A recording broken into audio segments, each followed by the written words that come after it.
Hello, I'm Maria Hall Brown, and this is LA Currents. He campaigned on building a people-powered movement, and the people voted. And in December of 2022, he was sworn into office to represent Council District 13.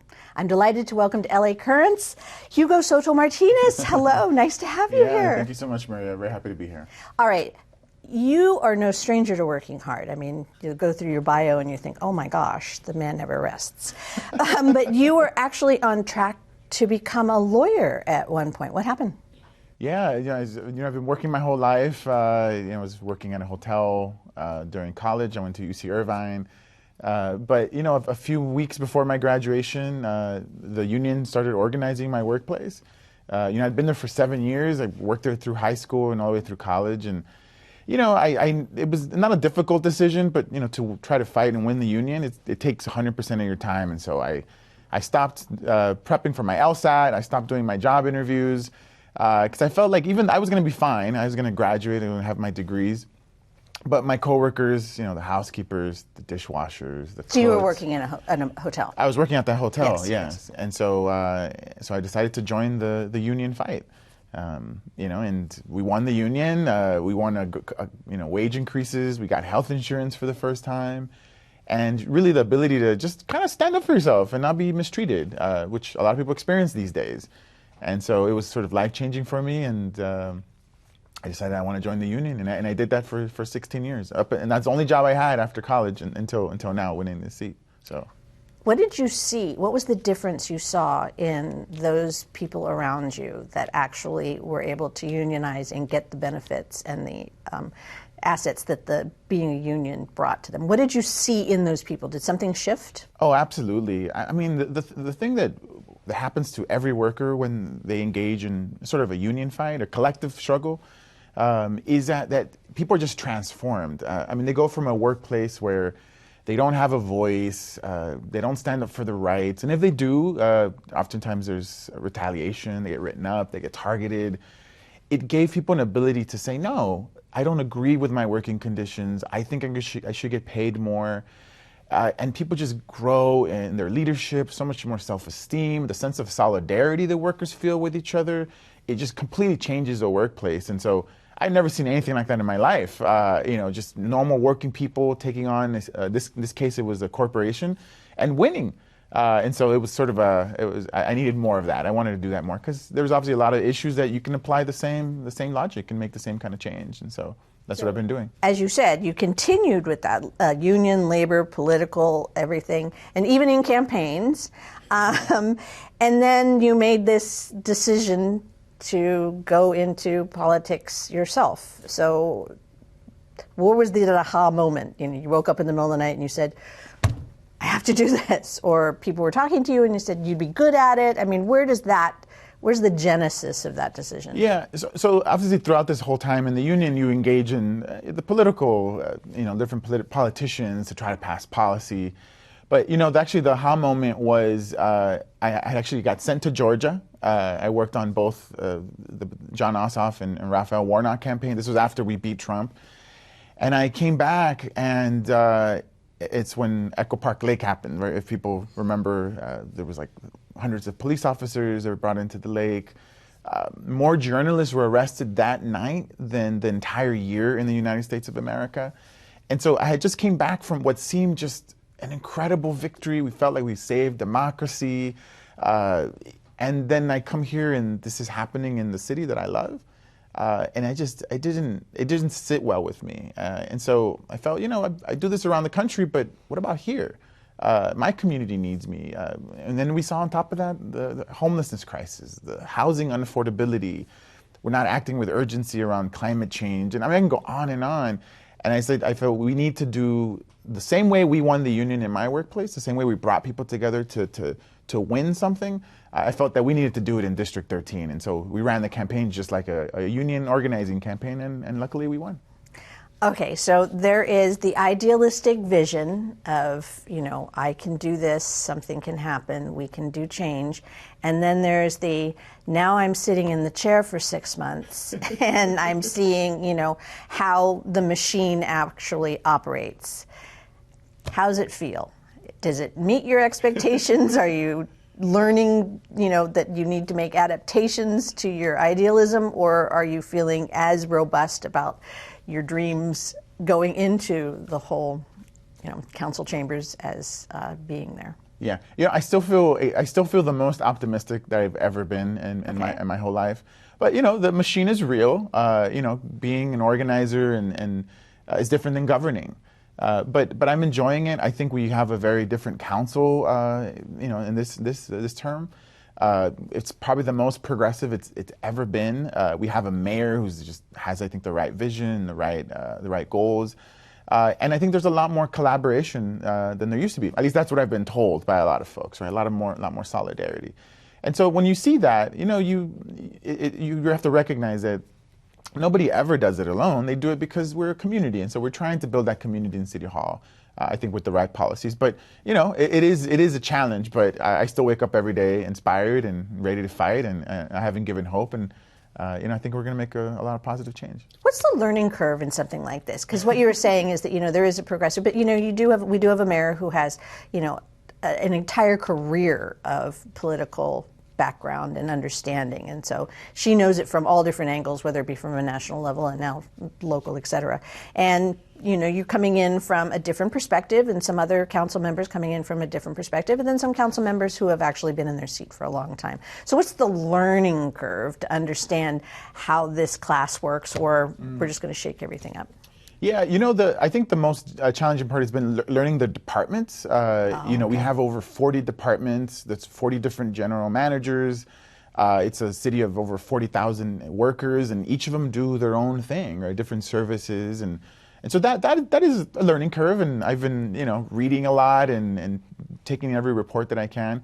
But I think that's the easier part of the job. The more difficult part is interacting with people and your colleagues, and that I'm good at. I think at the union organizer, you learn to talk to a ton of people, and never make it about yourself. It's about the person in front of you, and where are they at, and listening to their needs. So the skills of the union have served me well, but obviously learning the entire breadth of the city we're still there.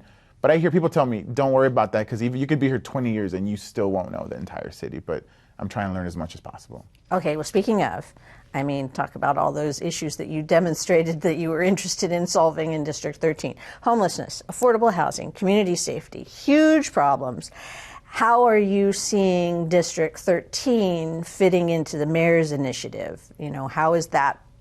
Are they in alignment? Do you feel like, the top is looking across the districts and it's all fitting together? Yeah, no, I think we have a lot of alignment with the mayor. We did an Inside Safe in our district, and we talked to 65 people during our Inside Safe operation. 64 people took the housing, which to me was not a surprise. I've read the studies that when you give people adequate housing, people take it. It's when the housing is inadequate, or is a shelter bed, or just a congregate shelter, when they should have to. Our housing should look similar to our housing. It should have a door and a lock, and our ability to come in and out. And so that's been a great progress. In the budget, I think we had a lot of similar alignment. And I think moving forward, we're going to be fine. I think we're going to accomplish a lot of our goals. You actually went out and did a lot of the talking to the individuals that were being affected by the Inside Safe. So, and you had some personal interaction with them. Were you taken in by the tale, or did you learn something? Did you understand something that maybe you didn't know before having that one-on-one conversation, which you share on social media? Yeah, I've done some outreach in the past with the unhoused community.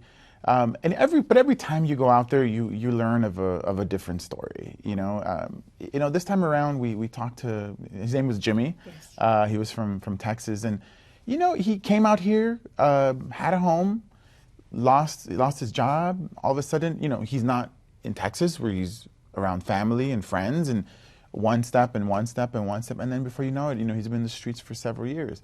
And when we showed up that day, he said, "I've been waiting for this day for years." Oh dear. And so he's still there, and he's on his way to get permanent housing. But that story was very similar from a lot of folks. They've been in there for years, waiting for this moment. And so you learn a lot. You learn the individual stories, and every time it's heartbreaking. And you learn that it's a much more larger systemic issue that we're fighting. And so in this case, it's mostly an economic issue that Jimmy was dealing with. Do you know how the 64 are doing right now? Because you said 64 out of 65 took. Are they stuck? Did they stick? Staying in a good way. Yeah, so they're still at most of them are still at the Hotel Silver Lake. They're on process to go on to permanent supportive housing, which does take time. You got to get your paperwork and your documents and do the whole thing that the county does, but they're on the road to permanent supportive housing, which is all good news. Well, along those lines of, it takes time in the paperwork, I don't know if you ever follow anything, but there is this really intriguing video that I saw, sort of an opinion video from the LA Times. It's sourced from the LA Times, but it's not, part of their journalism program. And it was a person who met someone on the streets, became quite interested in their outcome, and tried to help them go through the process. The process itself was an ordeal for someone who has capacity, comprehension, tools, everything they needed, and just was really, really tough. So where are we in making that process not year-long, because you talk about expediency, not years-long and not complicated and not impossible to do one thing here and another thing here and another thing here and all that. How are you doing with that? Yeah. The one thing that I've learned over the years is that each person requires different kinds of services, right? And so I think I'm familiar with this story, right? But most people fall under just economic need. 60% of the people that become homeless is because they just can't pay their rent. So the large population we can support pretty quickly. 2 and 3 is usually mental health or drug addiction. That requires a little bit more services, a little bit more attention, a little bit more care. For women, the number one reason is they're fleeing domestic violence. I think that's a whole other set of needs that person needs. And then you have the really small population that are just, these are folks that are never going to be able to live a life like us. They need a ton of support, a ton of resources. But every case is different. But I think I think what the mayor is really trying to do is instead of having one county with 88 different cities, and then even in Los Angeles City, 15 different strategies, she's saying, you know what, I will be the unifier of all these issues. I will be the face of this regional issue, and I'm going to push forward, some more holistic view. And I think she's doing an amazing job, and it's why we're very supportive of what she's doing. The other part that has been a learning curve is really coordinating all the different service providers in the district. A lot of folks don't know this, but within CD13, we have over 40 service providers that are dealing with the homelessness issue. And so what we did that was very different from my predecessor is we hired 3 full-time staff, and all they do is homelessness. They take the calls from the constituents. They work with the different service providers in the area. It's like what we're trying to do is have like a conductor for the orchestra of the folks doing the work, and so far, it's been pretty successful. So one of the triggers for you to run, you mentioned, was the issue with Echo Park, Lake, et cetera, and you took the fence down.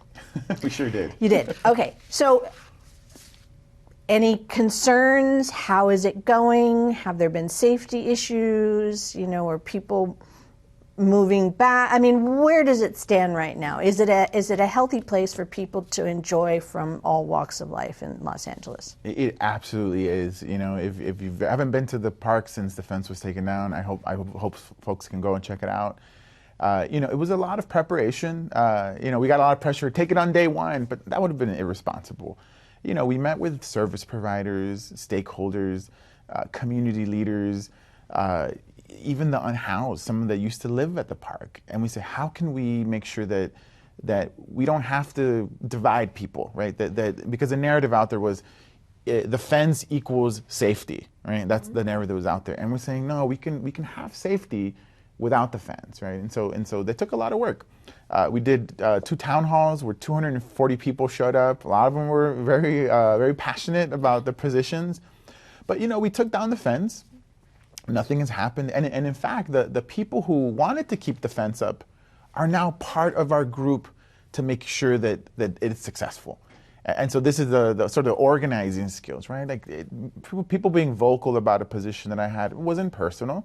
I understood their concerns. We listened. We learned a lot of new things, and now they're part of the process. And we all want to make sure that the park is safe, clean, and people are going to enjoy it, in the summer. So it was stressful, but it was worth it. So safe, clean, and enjoyable for everyone. So there's security, there's cleaning crews. I mean, there's enough manpower to make sure that all those things are in place? Absolutely. When we make sure that service providers are there 7 days a week, they will go multiple times a day. We have security that oversees the lake at different hours, including overnight. But overall, it's been a pleasant experience. But we did it correct because we brought everybody in. We made sure that everyone had a sort of say in the planning process and in the implementation of it. And another issue that's obviously top of mind for you is, you understand the rental world. You understand the needs and any kind of concerns and fears people might have of evictions after all those moratoriums have expired. So where are we on that? Because I know that was something that you're very vocal about.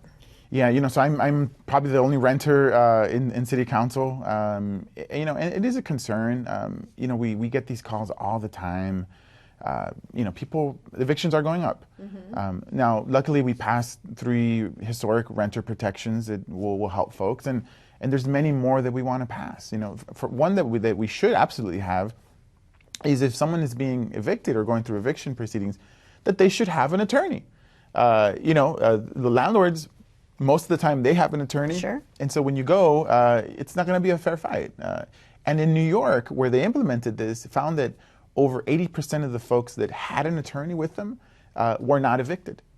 And I always say this, right? Lawyers are not magicians. They're just there to enforce the law or to make sure that it's just. And so if 80% of people didn't get evicted, that means they didn't have the right to be evicted. And so this is how we're going to try to balance it a little bit more.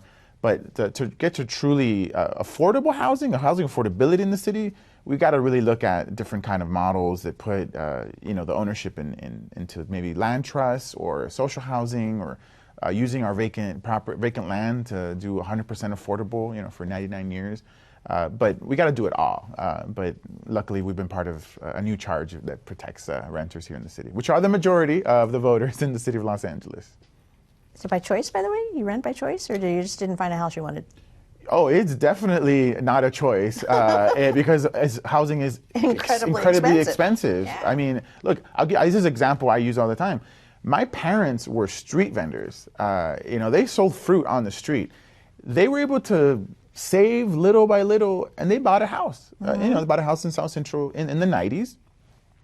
I cannot afford, maybe now I can, but as a union organizer, I couldn't even afford a house where my parents live.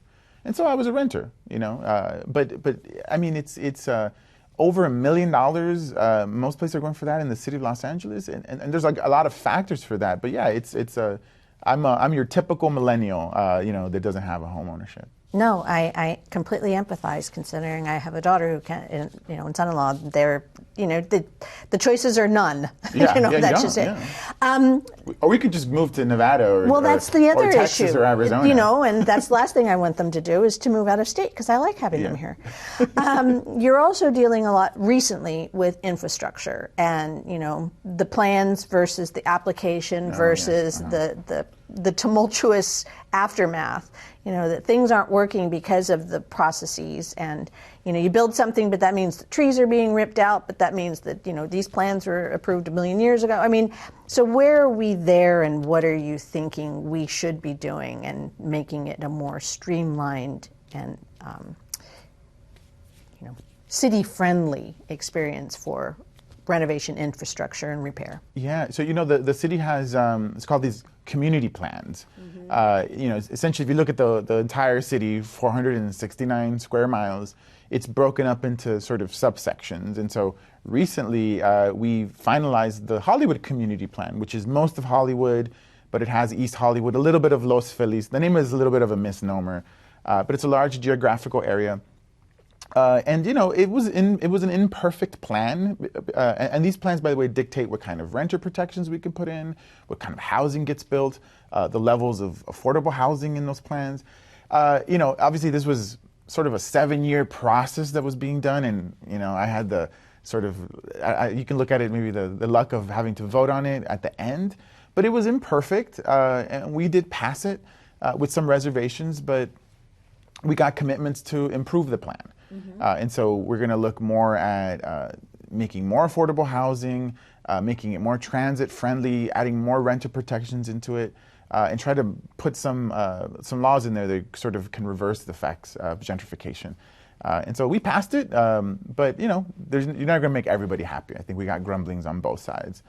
But this is our opportunity to really try and improve, the living standards of the city of Los Angeles. So speaking of Hollywood, I mean, Hollywood is a very complicated area because it draws a lot of different people who live there, work there, but also it's a tourist environment. People come there all the time. Yeah, so the number one issue that we keep hearing in Hollywood is just it's homelessness, right? A lot of folks don't know, but Hollywood is actually the second largest epicenter of homelessness behind Skid Row. And so, as you mentioned, Hollywood is just very unique. It's very different. It's got a lot of residents, a lot of businesses, a lot of tourism. And then at night, the district changes dramatically. It goes from very family-oriented to having a lot of nightclubs. And so, the thing that one of the first things we did when we got there is we had to collaborate with everybody in that area. And so the largest stakeholder there is actually the business community. And so we've been working very well with the Hollywood Partnership. Kathleen is great there, and I think every week someone from my staff is talking to someone from her staff. Because, if we're going to solve these issues, we just got to bring everybody in. And of course, the mayor has just been great in trying to figure out how we do more things in Hollywood. But I think that removing the silos and working with the different community groups is how we're going to really change Hollywood and make it the best version that it could be for itself. And speaking of tourists, you're kind of your own tourist. You really are. I mean, you mentioned the fact you're millennial. You've taken to your social like the best of them. Going around, visiting, talking, touring. Was that an idea of yours or someone else's? And how's it going with the whole, Hugo on the streets, take out Tuesday, whatever it is, just all those wonderful things that you're doing. Yeah. This was an idea on the campaign trail. It's like, how do we promote the district? How do we show people who I am? And there's two things about me. I like going out, and I like to eat. And so, who doesn't? and so we uplift small businesses. Every Tuesday on our social media, I go to a different restaurant and look at the food and, give people a reason to come to CD13. And it hits a lot of different things that I believe in. But yeah, it was definitely an idea from the team. Are you going to be able to keep it up? Because it takes a lot of time. It does take a little bit of time. I don't think it's going to be more based on my capacity. There's a lot of restaurants in CD13. It's probably the most restaurants of any district, I think. So people should come and check out all the places we have to eat. But yeah, we'll try to keep it up as much as possible. Yeah, but you also did like little walking tours and things like that too. You're doing a lot of, just sort of informational. So I guess the next question along those lines is that how is it getting response? Are you getting good response? And what are you learning about the community that you already loved, obviously, or else you wouldn't have run for office? And what is the community learning about you in terms of how they can reach back? Are you getting DMs? Are you getting all that kind of? Yeah, we'll continue to highlight the district. It's a very beautiful district. It's, in my opinion, the best district in the city. But yeah, people I think are starting to recognize that I just want to help people improve their lives. It doesn't matter if you're a small business in Larchmont or a street vendor in East Hollywood. We all see our destinies are all tied together. And me, I'm just a collaborator. I like to build community. I like to, have shared goals. And I think people are responding well to it. Very cool. And along those lines of shared goals, needless to say, the entertainment industry, this will air for a while, so heaven knows what might happen tomorrow, the next day, or the next day. But, we're fighting some pretty dramatic union concerns right now in regards to the professional entertainment industry. What do you feel about that, being a union organizer? And, obviously you support the unions.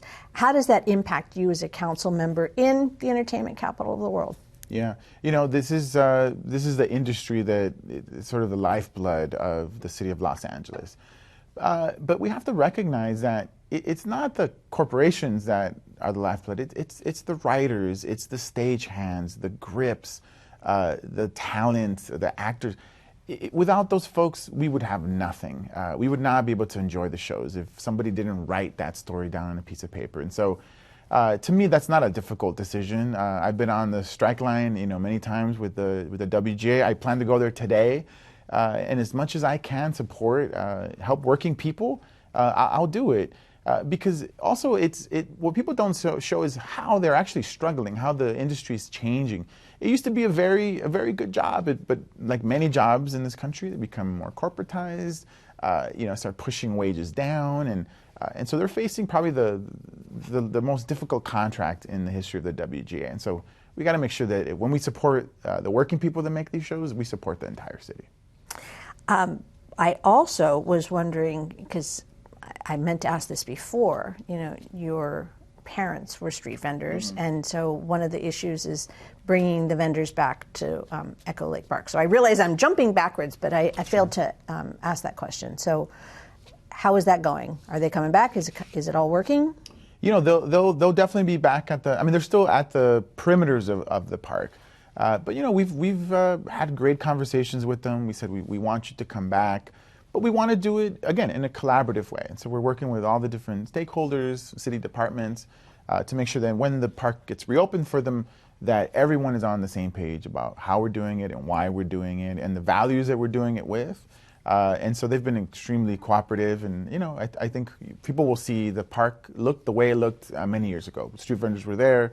And actually, we can even improve on it because now they're having buy-in with city government. They're not feeling like there's a combative relationship with the city, but rather a collaborative one. So you campaigned on people power. Are you hearing from your people? Do you feel as if you're getting a lot of response from the people that entrusted their vote to you? Are you learning a lot about them, and are they reaching out to you a lot? Oh yeah, absolutely. I mean, we get so many calls a day. People reach out to us on social media. When I go to events, they talk to me about the different issues. And the largest goal is to try to bring the people that didn't vote for me. There was a lot of negative propaganda out there and who I was or what I wasn't. And so right now my goal has been to just show people who I am, why I'm a little different, the different perspective that I'm trying to bring, that level of collaboration, trying to act without ego. That's like a big thing that I try to operate with. And so, that's been the goal for the first 6 months. And then eventually we'll turn that into maybe larger policies that involve everybody in the district, or as many people as possible in the district. Just because I'm hearing what you're saying, how are you going to protect yourself and who you are as a person in the political realm, which invariably seems to change everyone? I always say that I wouldn't have done this job if I didn't feel very deeply rooted in my values. For 16 years, I was a union organizer, and that sort of changes your personality because you learn that you can't do it alone. It takes a community. And so our slogan was community power. I continue to say my community will hold me accountable. I think the danger will be when I start, if I ever, start getting away from my community. Mm-hmm. But I tell my community, you have the role of keeping me accountable. You keep me accountable. And so I want them to challenge me. I want them to push me. I want them to keep me honest. And I think if you do that, you'll be fine because, that's the way we do in the union. It's having that level of solidarity with your community. My community obviously now is much larger. True. But I tell them the same thing. I said, you have to hold me accountable. You have to have more power than me, so that if I do mess up, you can take call me you out. No, they can kick me out of office. All right. Well, not to do that, but just to say hi. If people wanted to reach out or get more information about what's happening in Council District 13 and in your life, how can they do that? Sure. So they can check out the city website, which is cd13.lacity.gov, or they can check out our Instagram, which is at cd13 Los Angeles, or they can also go on Twitter, same handle. Well, it was delightful to talk with you. Wonderful to meet you, and I look forward to having this opportunity again. Yeah, thank you so much, and zat zat. Zat zat, yes. Both alum of UCI. All right. Yeah, that's right. And that's a wrap on this LA Currents.